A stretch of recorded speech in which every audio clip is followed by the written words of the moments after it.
Hi everyone, welcome back to GK today. I am सियान, very good morning. So कैसे हैं आप सभी? यहाँ पे हम 12 जून के करंट अफेयर डिस्कस कर रहे हैं। आज जो टॉपिक हम डिस्कस कर रहे हैं, तमहीनी wild life sanctuary.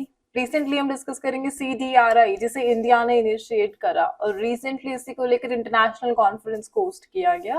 Place in news category में हम डिस्कस करेंगे थिटू आइलैंड, आर्चिया मून्स, ये भी न्यूज में रहा थी, क्या है इसके बारे में जानेंगे। Indravati national park, major schemes में प्रधानमंत्री सुरक्षित मातृत्व अभियान, रिसेंटली इसने अपने कुछ ईयर कंप्लीट करे हैं एंड दैट्स व्हाई ये न्यूज में रहा, and the other current affair, right.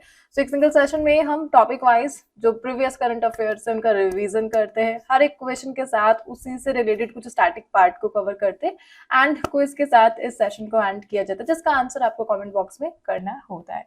And all these question these are part of daily 20 MCQ series, जो आपको जीके टुडे के एप्लीकेशन पर मल्टी लैंग्वेज पे मिल जाएंगे। So here we go. First of all, last day के जो quiz के आंसर्स थे वह डिस्कस कर लेते हैं, and that is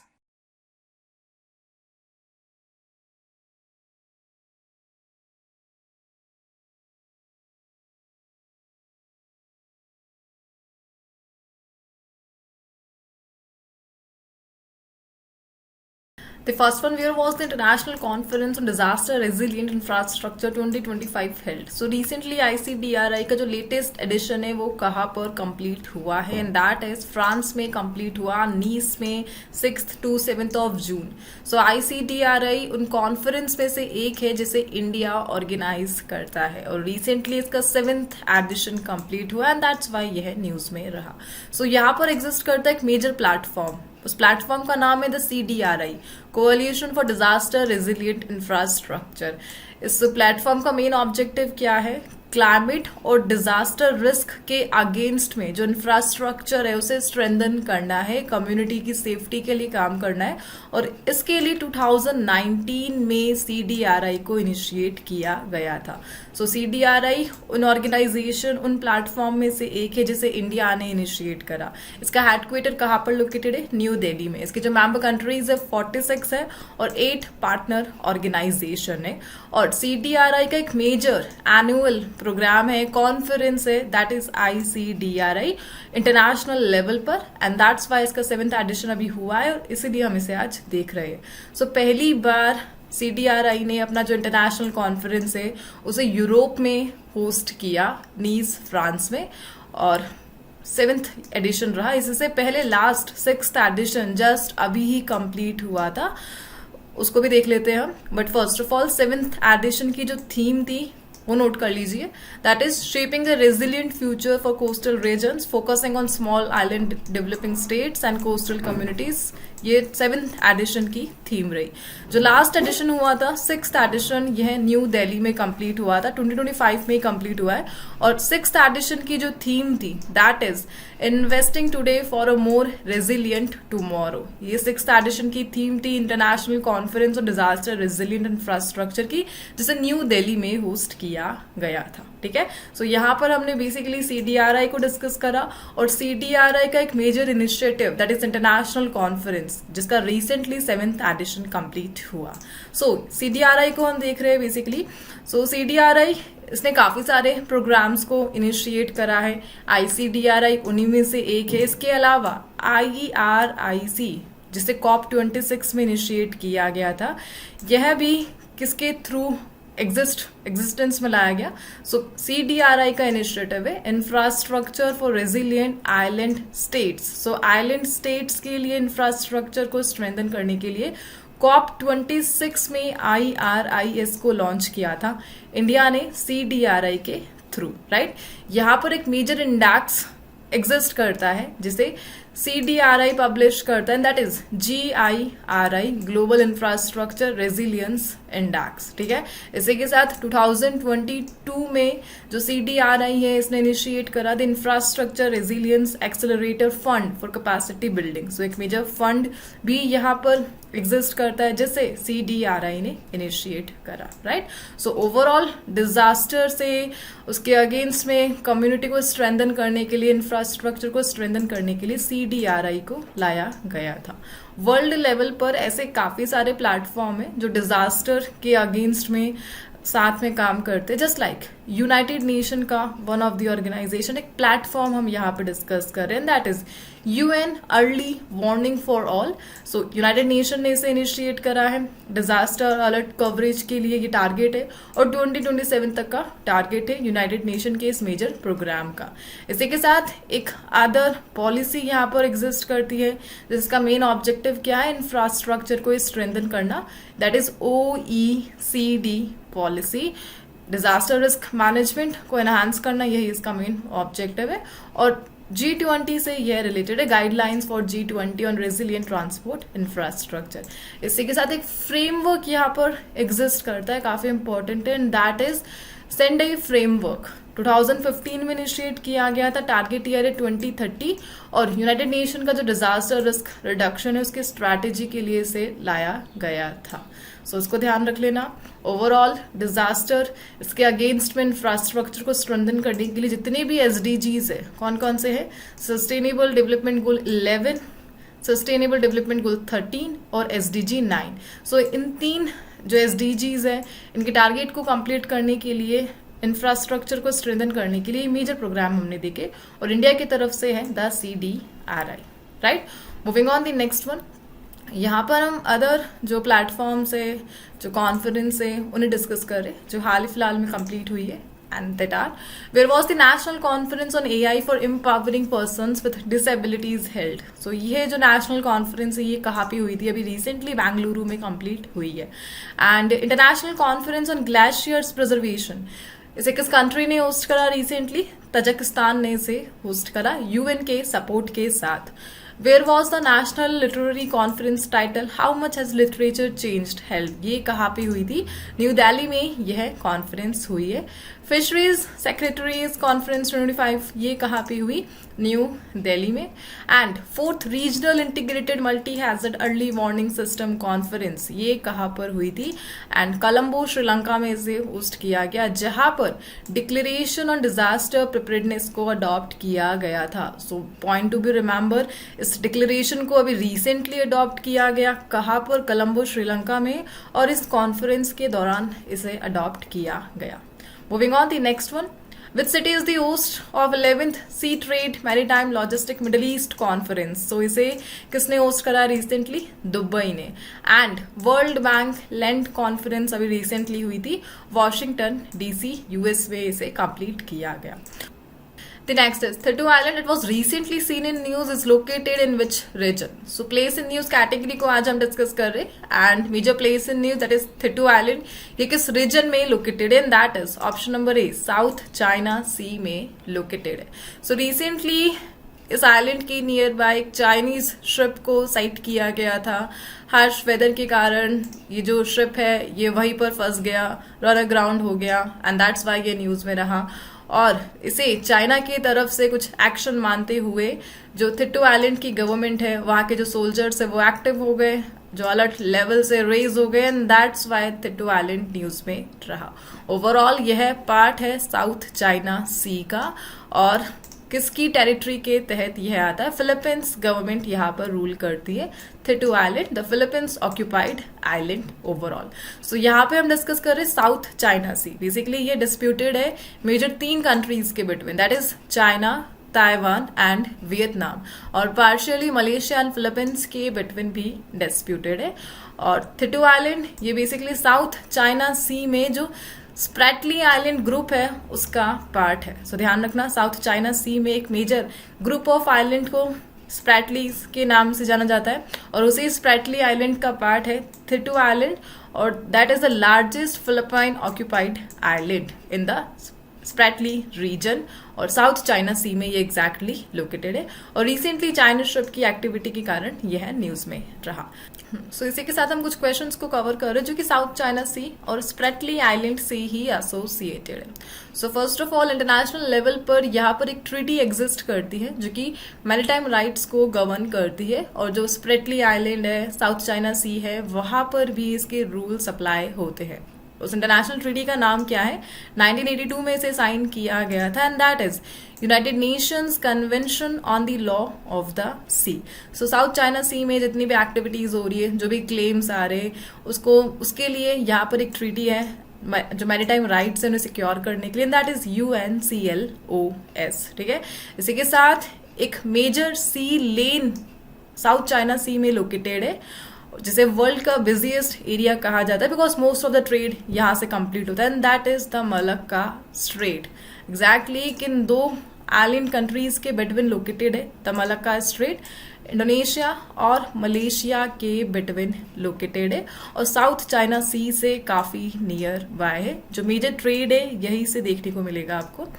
the next is कि चाइना एक लाइन यूज करता है, what is the name of the line China uses to assert claims in the South China Sea. So South China Sea में अपना जो भी एरिया है उसे लोकेट करने के लिए एक लाइन जो चाइना यूज करता है, and that is the 9 line. So 9 line ये चाइना से एसोसिएटेड है, साउथ चाइना सी में अपना जो एरिया है उसे क्लेम करने के लिए इस लाइन को चाइना रिकग्नाइज करता है।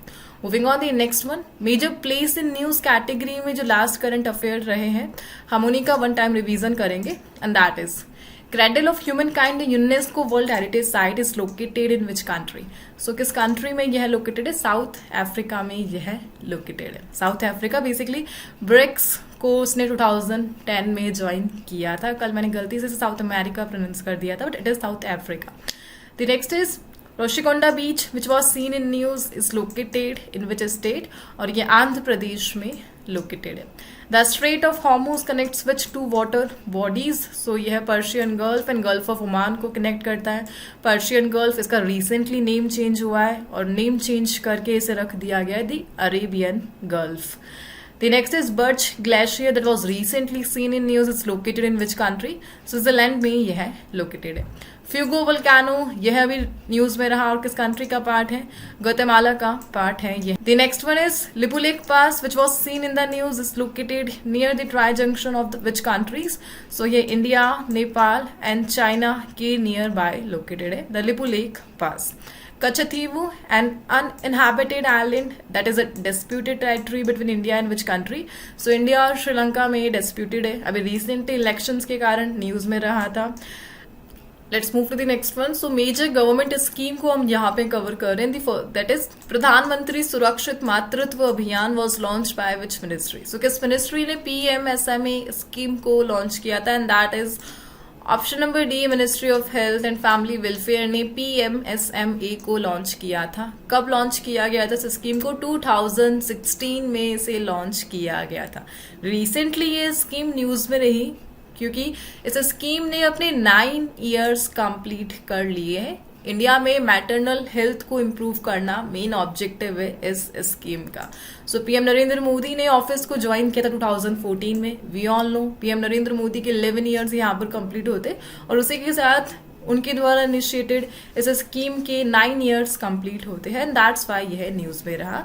सो ministry of health and family welfare ने इसे लॉन्च किया था। रिसेंट इसके जो कैबिनेट मिनिस्टर है दैट इज JP नड्डा, और बेसिकली इस स्कीम के तहत free and quality antenatal care को प्रमोट किया जाता है to pregnant women every month. So इस स्कीम के तहत इंडिया का जो मैटरनल मोर्टेलिटी रेशियो है वो रिड्यूस हो गया है। यहाँ पर एक डेटा को हाईलाइट किया गया, एंड दैट इज कि 2014-16 में जो मोर्टेलिटी रेशियो था, इंडिया मैटरनल मोर्टेलिटी रेशियो वो 130 था, लेकिन आफ्टर दिस स्कीम 2021-23 तक यह जो रेट है ये 80 तक पहुंच चुकी है, एंड दैट्स वाई इसे हम पढ़ रहे हैं। Overall PM Narendra Modi PM post से पहले गुजरात के सीएम थे। वी ऑल नो, बता सकते हैं गुजरात के सीएम कब बने थे वह और कब तक रहे थे, और मेंबर ऑफ द पार्लियामेंट किस रीजन से है वह, किस सीट से है। सो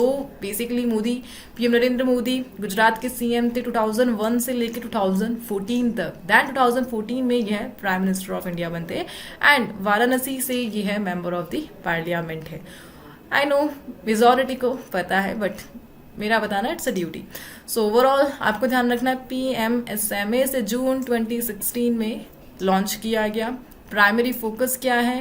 antenatal care for pregnant women, यह इसका मेन ऑब्जेक्टिव है, और किस मिनिस्ट्री के तहत यह आता है? सो ministry of health and family welfare इसे ओवरसी करती है। मूविंग ऑन, यहाँ पर हम मेजर पीएम स्कीम्स को डिस्कस करेंगे जो हाल ही फिलहाल में न्यूज में रही थी, and they are So, which state has ranked first in India for implementing the PM Micro Food Processing Enterprise Upgradation Scheme? और इस रैंकिंग में उत्तर प्रदेश ने टॉप किया है. Which state has secured the first position in implementing the प्रधान मंत्री Formalization of Micro Food Processing Enterprise Scheme? और इसे में बिहार ने टॉप किया है. प्रधानमंत्री मुद्रा योजना इसे कब लॉन्च किया गया था? 2015 में. प्रधानमंत्री विरासत का संवर्धन स्कीम किस मिनिस्ट्री ने इसे लॉन्च करा? मिनिस्ट्री ऑफ माइनॉरिटी अफेयर ने इसे लॉन्च किया था. एंड माइनॉरिटी अफेयर, इनके लिए जो cabinet minister that is Kiran Rijiju, ministry of parliamentary affair भी उनके पास है इसी के साथ. द नेक्स्ट इज प्रधानमंत्री श्रम योगी मानधन योजना किस मिनिस्ट्री के तहत इसे एडमिनिस्टर किया जाता है? And that is ministry of labour and employment के तहत इसे मैनेज किया जाता है. और Mansukh Mandaviya, he is the current cabinet minister of this ministry. The next is Purchasing Manager Index data for India is published by which organization? And that is S&P Global इसे manage करता है. And PM Internship Scheme किस ministry से associated है? Ministry of corporate affair से associated है. And इसके लिए जो cabinet minister that is Nirmala Sitharaman. Moving on the next one. Arshia Mons is a massive shield volcano located in which planet? So किस planet पर यह है लोकेटेड? एक विशाल शील्ड वोल्केनो हम यहाँ पे डिस्कस करें, दैट इज अर्शिया मॉन्स. सो यह पार्ट है दी मार्स प्लैनेट का. सो रिसेंटली नासा का जो Odyssey orbiter that is mission जो 2001 से एक्टिव है, और उसने रिसेंटली मार्स पे एक स्टनिंग इमेज को कैप्चर करा है. और किसकी रही? ये अर्शिया मॉन्स की रही. A major shield volcano on Mars planet, right.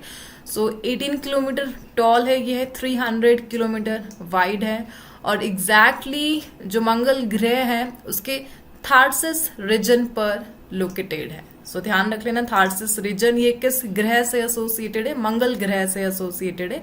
और यहाँ पर एक जाइंट शील्ड वोल्केनो को रिसेंटली मार्स ऑडिसी ऑर्बिटर के थ्रू कैप्चर किया गया, एंड दैट्स वाई इसे हम देख रहे हैं. ठीक है. इसी के साथ अभी लास्ट हमने एक वोल्केनो को देखा था जो थार्सिस रीजन पे ही लोकेटेड है, और उसे भी नासा के इस ऑडिसी ऑर्बिटर के थ्रू ही कैप्चर किया गया था. एंड उस वोल्केनो का नाम क्या था? नॉक्टिस. सो नॉक्टिस वोल्केनो ये कहाँ पर लोकेटेड है? मार्स पे ही लोकेटेड है, थार्सिस रीजन में ही लोकेटेड है, exactly eastern side of the Tharsis region. जो माउंट एवरेस्ट है उससे भी काफी ज्यादा लेंथ में विड्थ में यह बड़ा है. द नॉक्टिस वोल्केनो लगभग 9022 मीटर टॉल है एंड 450 किलोमीटर वाइड है. माउंट एवरेस्ट से इसे कंपेयर करें देन साइज और विड्थ में दोनों में ही सबसे ज्यादा है ये है, और एग्जैक्टली थार्सिस रीजन में लोकेटेड है. तो ध्यान रख लेना, दो वोल्केनो को हमने डिस्कस कर लिए जो कहाँ पर लोकेटेड है? मार्स के थार्सिस रीजन में. The first one is Arsia Mons and the second one is Noctis volcano. Moving on the next one, major volcano in news category को हम यहाँ पे कवर कर रहे हैं, and that is Kilauea volcano that was recently seen in news. किस country में यह लोकेटेड है? यूएस में यह लोकेटेड है. एंड सैकरजिमा वोल्केनो यह भी न्यूज में था. किस कंट्री में लोकेटेड है? जापान में. एंड क्राकेटू वोल्केनो यह भी न्यूज में था और इंडोनेशिया का यह पार्ट है. माउंट ओंटेक एक एक्टिव स्ट्रेटो वोल्केनो है और जापान में लोकेटेड है. कैंपी फ्लेग्री इटली में है. एंड टेरेंको वोल्केनो ये कहाँ पर लोकेटेड है? बोलिविया में यह लोकेटेड है. एंड पोआस वोल्केनो एक्टिव हुआ था रिसेंटली, कोस्टा रिका में लोकेटेड है. Costa Rica we all know it's a Central American country. Moving on the next one, the next is National Automated Fingerprint Identification System is managed by which organization? So कौन सा organization NAFIS को manage कर रहा है? and that is the National Crime Records Bureau, the NCRB, right? So recently जो central government है उन्होंने NAFIS system के तहत फॉरेनर्स आइडेंटिफिकेशन पोर्टल को अपडेट किया है, सो दैट इस सिस्टम को यूज करके जो फॉरेनर से उनकी आइडेंटिफिकेशन को आइडेंटिफाई किया जा सके. सो इस मेजर अपडेट के तहत सेंट्रल गवर्नमेंट ने ऑर्डर दिए स्टेट एंड यूटीज को कि आप लोग अपना जो डिस्ट्रिक्ट फिंगरप्रिंट स्कैनर है उसे यूज करना स्टार्ट कर दे, सो दैट जो जितने भी क्रिमिनल से, जितने भी फॉरेनर से, उनके फिंगरप्रिंट के थ्रू उन्हें रिकग्नाइज किया जा सके। बिकॉज जो NCRB है, इनका मेन टास्क यही है कि नेशन वाइड जितने भी क्रिमिनल से, फॉरेनर से, उनके फिंगरप्रिंट के थ्रू उनका जो डेटा उसे स्टोर करना, सॉर्ट करना, यही इनका मेन ऑब्जेक्टिव है। और इसी के तहत इस सिस्टम को इंट्रोड्यूस किया गया था, दी NAFIS, और रिसेंटली इसे अपडेट किया गया सो दैट जितने भी फॉरेनर से और क्रिमिनल से फिंगरप्रिंट के थ्रू उन्हें आइडेंटिफाई किया जा सके। एंड दैट्स वाई ये है न्यूज़ में रहा।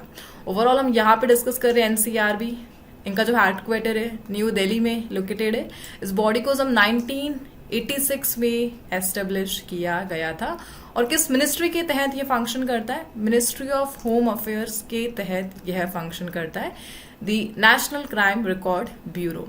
और इन्होंने ही जो यह सिस्टम है NAFIS, इसे 2022 में लॉन्च किया था क्रिमिनल डेटा को रिकॉर्ड करने के लिए फिंगरप्रिंट आइडेंटिफिकेशन के तहत। Right?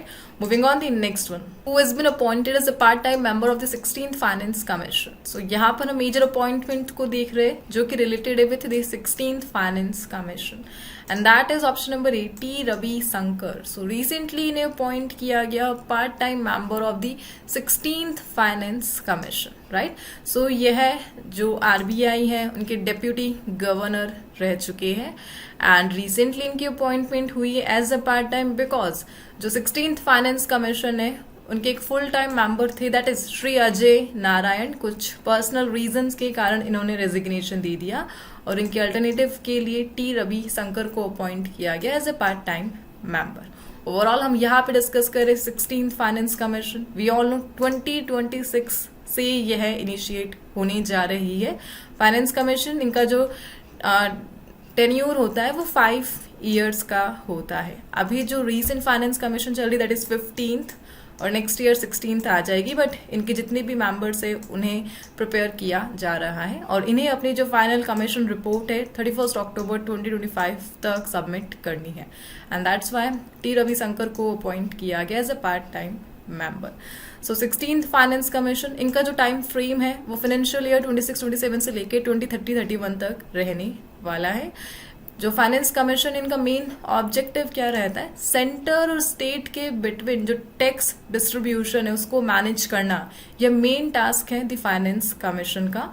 और इंडियन कॉन्स्टिट्यूशन के आर्टिकल 280 के तहत इसे फॉर्म किया गया द फाइनेंस कमीशन, राइट।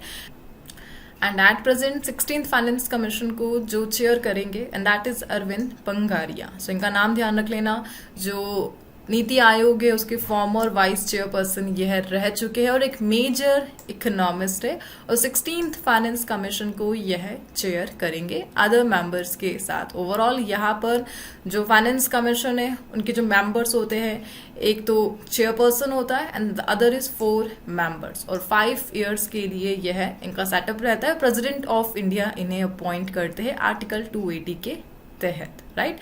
सो इसी के साथ 15th फाइनेंस कमीशन, इनके चेयरपर्सन कौन है, उनका नाम आप कमेंट बॉक्स में बता दीजिए बिकॉज हमने कुछ लास्ट डिस्कस किया था। Moving on the next one, the next is which Indian states have recently declared themselves fully literate under the Ullas programme. So यहाँ पे हम डिस्कस कर रहे हैं Ullas, the adult literacy programme, और इसके तहत ऐसे कौन सी 2 राज्य है जिन्होंने फुल्ली लिटरेट खुद को अनाउंस कर दिया है and that 2 states are Goa and Mizoram. So recently Ullas programme के तहत मिजोरम में जो लिटरेसी रेट रिकॉर्ड की गई दैट इज 98.2% एंड गोवा में 99.72% किया गया फुली लिटरेट कैटेगरी में। सो यहाँ पे हम देख रहे हैं उल्लास स्कीम, दैट इज उल्लास नव भारत साक्षरता कार्यक्रम 2022 में इस इनिशिएटिव को गवर्नमेंट ऑफ इंडिया ने लॉन्च किया था। यहाँ पर उल्लास का भी एक फुल फॉर्म है that is understanding life long learning for all in society और इस स्कीम की जो ड्यूरेशन है वो 22 22 से लेकर 27 तक रहने वाली है। किस टाइप की यह स्कीम है? सेंट्रली स्पॉन्सर्ड स्कीम है। इनका जो टारगेट ग्रुप है वह कौन सा है? नॉन लिटरेट अडल्ट जिनकी एज 15 ईयर्स है या अबोव है, सो उनको टारगेट करना उल्लास स्कीम का मेन ऑब्जेक्टिव है। ओवरऑल जो नेशनल एजुकेशन पॉलिसी 2020 है उसके साथ यह अलाइन करता है। अडल्ट एजुकेशन को प्रमोट करना यही उल्लास का मेन ऑब्जेक्टिव है। सो यहाँ पर उल्लास स्कीम की एक डेफिनेशन एग्जिस्ट करती है कि जिस राज्य की भी 95% से ज्यादा लिटरेसी रेट या उसकी इक्वल लिटरेसी रेट होगी उसे कंसिडर किया जाएगा द फुल लिटरेसी स्टेट। और रिसेंटली गोवा एंड मिजोरम को यहाँ पे रिकॉग्नाइज किया गया। केरला भी आता है, जस्ट स्लाइटली डिफरेंस है केरला, मिजोरम और गोवा की जो परसेंट है उसमें फुल्ली लिटरेट कैटेगरी के लिए। ओवरऑल इस स्कीम का टोटल बजट कितना है? सो 1037.90 करोड़ के साथ इस स्कीम को लाया गया था, जिसमें सेंटर का जो रोल है वो 700 का रहने वाला है और अदर स्टेट दिखेगा। स्टेट का जो शेयर है वो यहाँ पर 337.90 करोड़ रहा। सो सिंपली आपको ध्यान रखना है, अभी रिसेंटली टॉप करा है मिजोरम एंड गोवा ने उल्लास स्कीम के तहत, जिसे न्यू इंडिया लिटरेसी प्रोग्राम के नाम से भी जाना जाता है। मूविंग ऑन, यहाँ पर हम डिस्कस कर रहे थे नेशनल एजुकेशन पॉलिसी। कब लाया गया था? इसे 2020 में लाया गया था। नेशनल एजुकेशन पॉलिसी का एक मेन आइडिया था सिस्टम, जो स्कूल सिस्टम है उसका जो स्ट्रक्चर है वो चेंज किया गया और 5+3+3+4 इंट्रोड्यूस किया गया था। ठीक है। The next one, who has been conferred with the 2024 Mathrubhumi Literary Award? So major award in news, that is Mathrubhumi Literary Award, और recently यह किसे मिला है? And that is सरा जोसेफ को यह अवार्ड दिया गया। सो बेसिकली ये जो अवार्ड है कोझिकोडे में इन्हें दिया गया। इसी में इनके साथ इनको 3 लाख रुपीज का कैश प्राइज, साइटेशन और स्कल्पचर एज अ इनाम इन्हें दिया गया। दी सारा जोसेफ एक प्रोमिनेंट राइटर है ये है। इससे पहले इन्होंने और भी अवार्ड जीते हैं, जस्ट लाइक केरला साहित्य अकादमी एंड साहित्य अकादमी अवार्ड, और मलयालम लिटरेचर में अपना जो वर्क है उसमें इन्हें रिकग्नाइज किया गया एंड दैट्स वाई इन्हें मातृभूमि लिटरेरी अवार्ड रिसेंटली दिया गया। सो मलयालम में अपनी बोल्ड राइटिंग के लिए इन्हें जाना जाता है। सारा जोसेफ, इनका नाम ध्यान रख लेना। 3 अवार्ड इन्हें दिए जा चुके हैं। रिसेंटली तो मातृभूमि मिला है, इससे पहले केरला साहित्य अकादमी मिला था और साहित्य अकादमी अवार्ड भी इन्हें मिल चुका है। Moving on, major award and जो ऑनर से उसी कैटेगरी के जो प्रीवियस करंट अफेयर है हम उन्हें रिवाइज करेंगे। And that is which ministry won the gold award for excellence in display at India International Trade Fair? And that ministry is ministry of mines. And who has been appointed as chairperson of UN Internal Justice Council in December 2024? And that is Madan Lokur. So इनका नाम ध्यान रख लेना। UN Internal Justice Council के यह chairperson है, so Indian origin है। And Kumudini Lakhia who recently passed away, कौन से क्लासिकल डांस से ये एसोसिएटेड है? कथक से एसोसिएटेड है। एंड PM इल्जा माधोवाज who recently announced her resignation, कौन सी कंट्री से यह बिलोंग करती है? And Principe and Sao Tome country से यह एसोसिएटेड है। मोस्ट इम्पैक्टफुल एनवायरमेंटलिस्ट अवार्ड ये रिसेंटली किसने जीता है?